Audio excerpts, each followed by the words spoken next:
I have seen my kids being born, reaching out of their center to touch the world, turning, pushing, crawling, squatting and quadrupling, exploring every surface, climbing, every day learning something new. One day, I noticed they're starting to prepare their arms and their legs and the organization of their spine to prepare for walk. One day they stood up, balancing on their small feet, rising and falling, hundreds of times, never exhausted, excited by learning,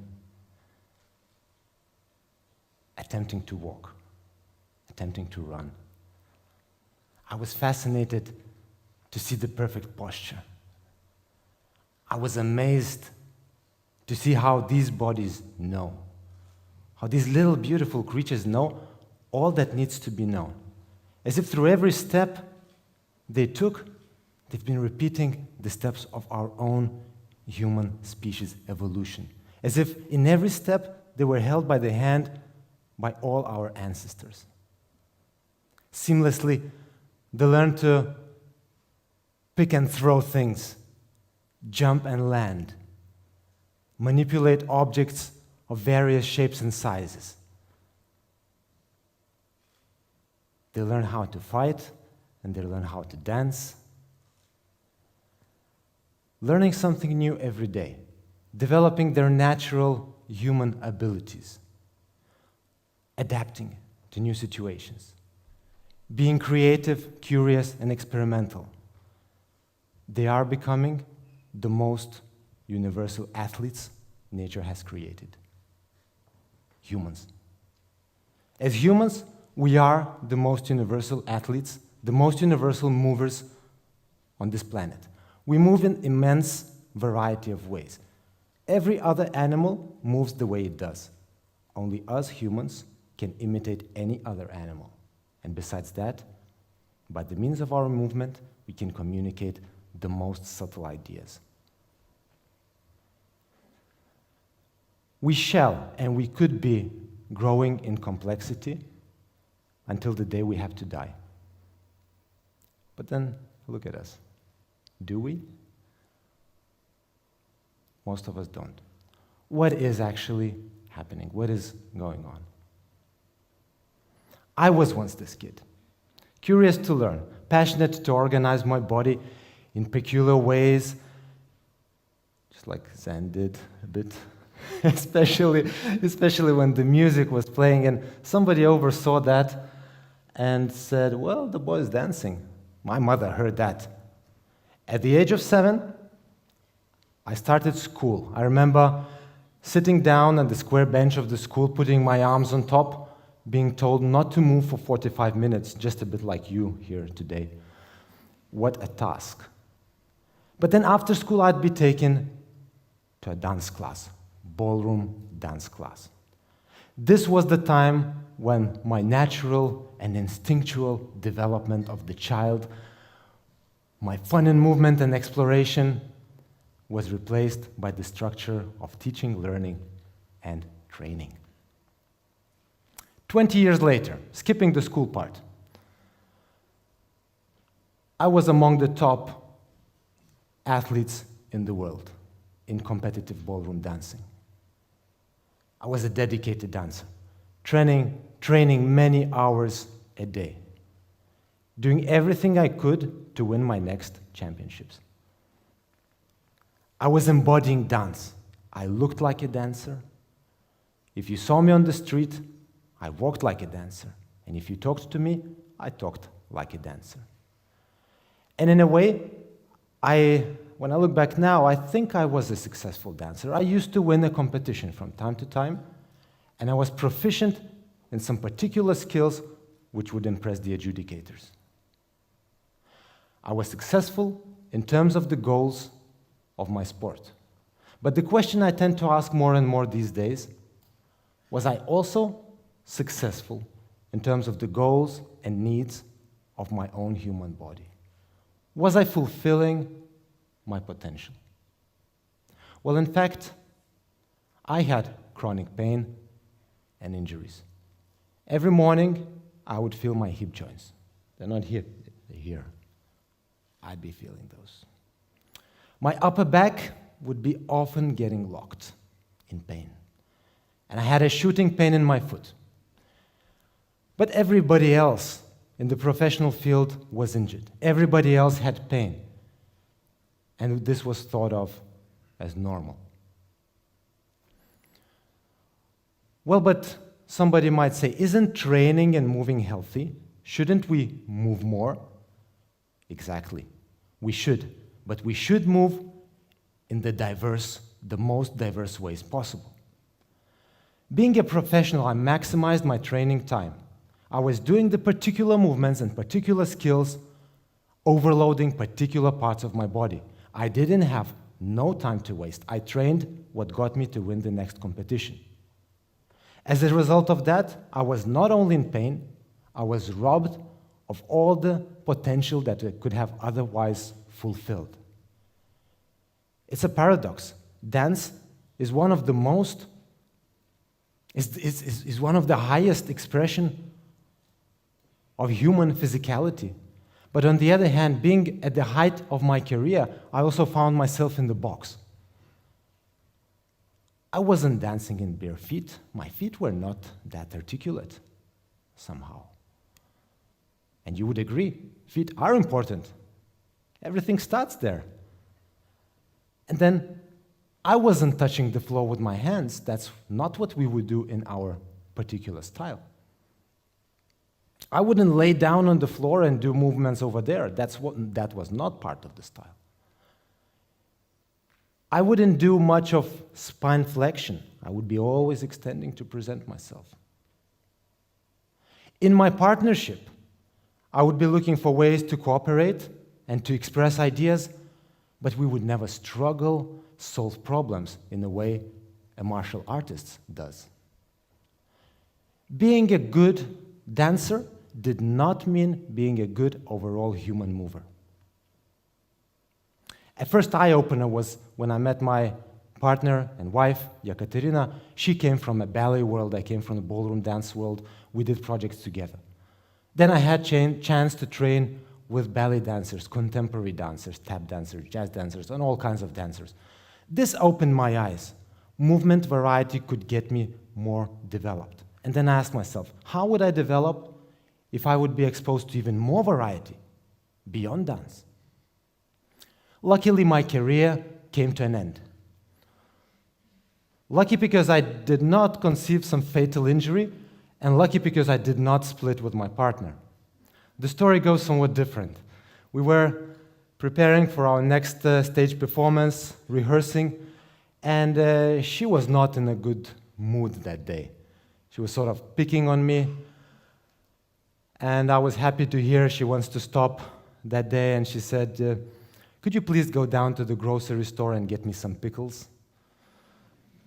You know where I'm heading. As I was putting on my shoes and walking out through the doors, she added, could you please grab a pregnancy test? Actually, this is how lucky my dance career ended. Now we have 2 beautiful boys, and I wouldn't change this for any kind of career. Oh, she's here.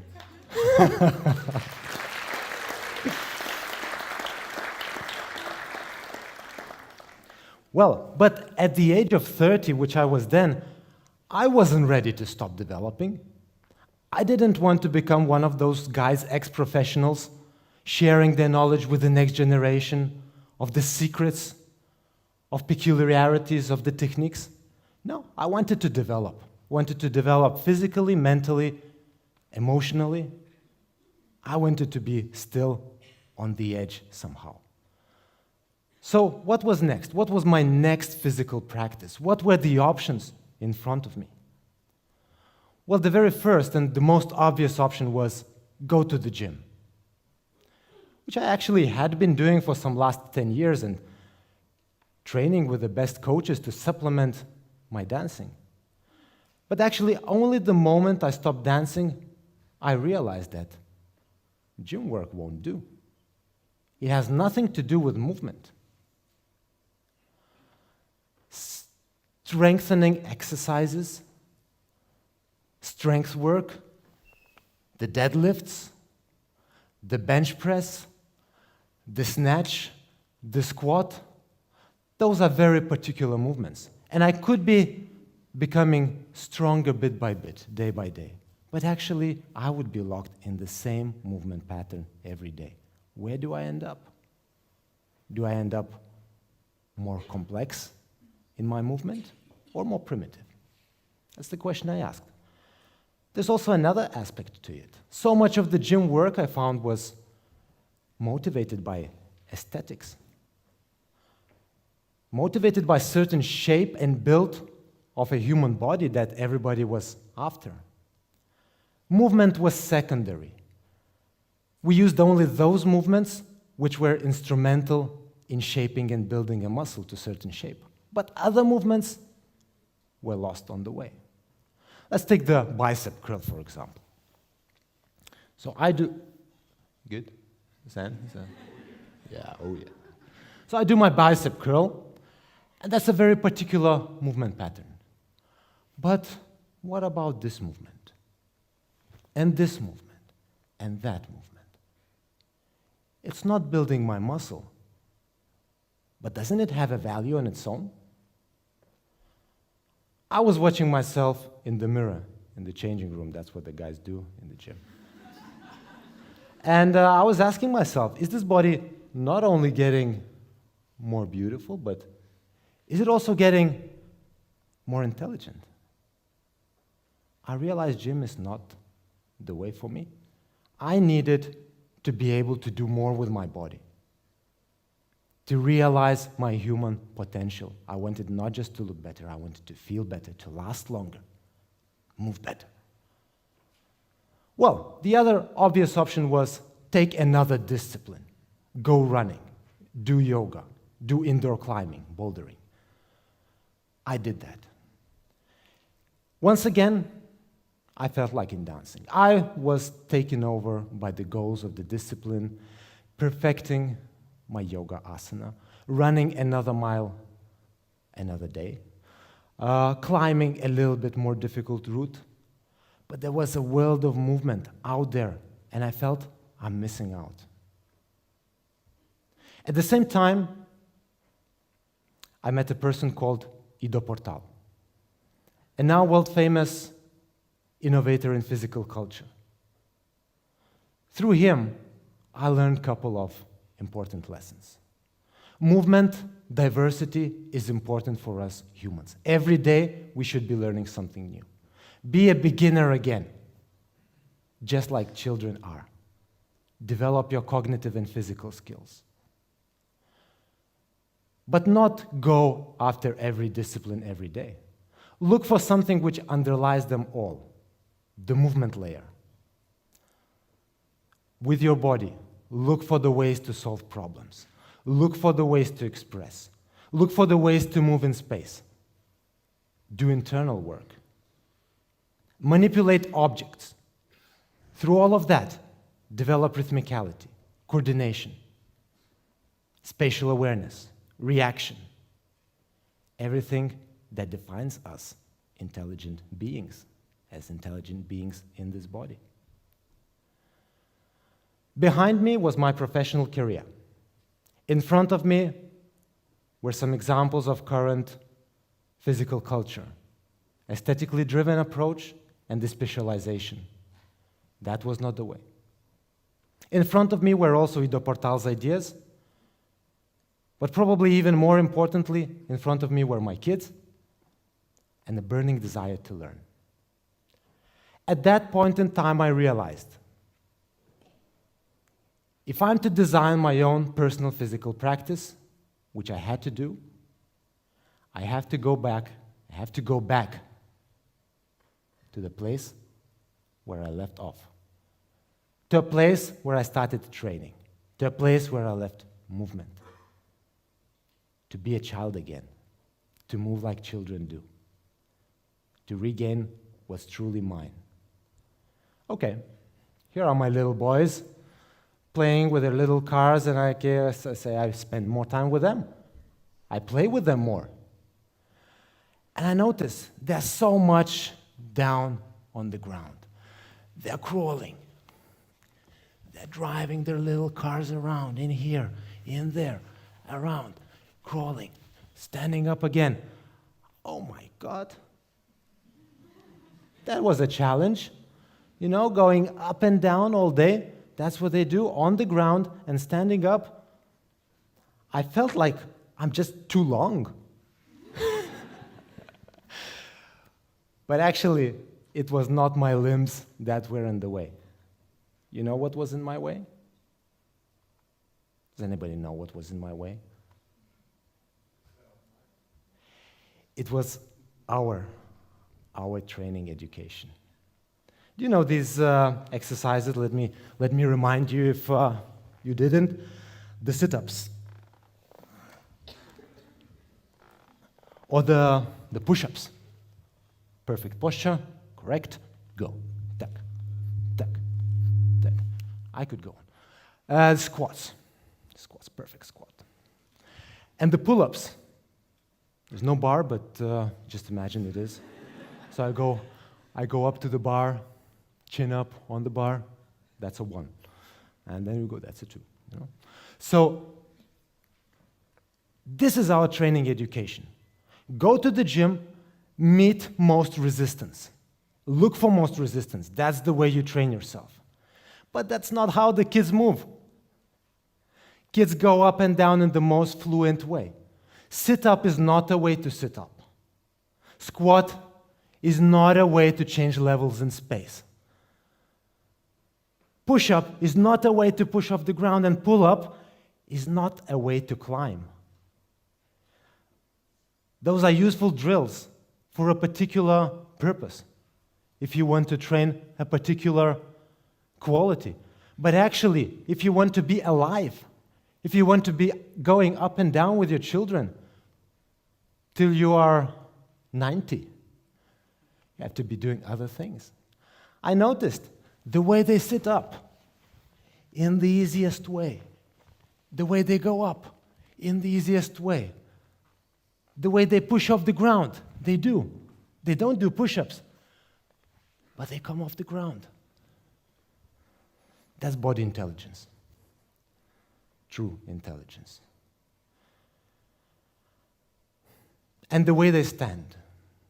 I remember this moment when they were finding their balance, spacious, arranging their weight centers, their head on top of the chest on top of the hips. We forgot how complex standing was. We fell into our postures, never finding out to freedom, to free ourselves up, to breathe easier. We got locked in our own bodies. Observing my children, studying with the greatest teachers in the field, studying and researching. Together with my friends, we've created a process we now realize we dreamed of, a proper movement education with one aim: move better. We start with regaining what belongs to us, an evolutional, natural movement of a child. But we don't stop there. We go do more. We express. We solve problems.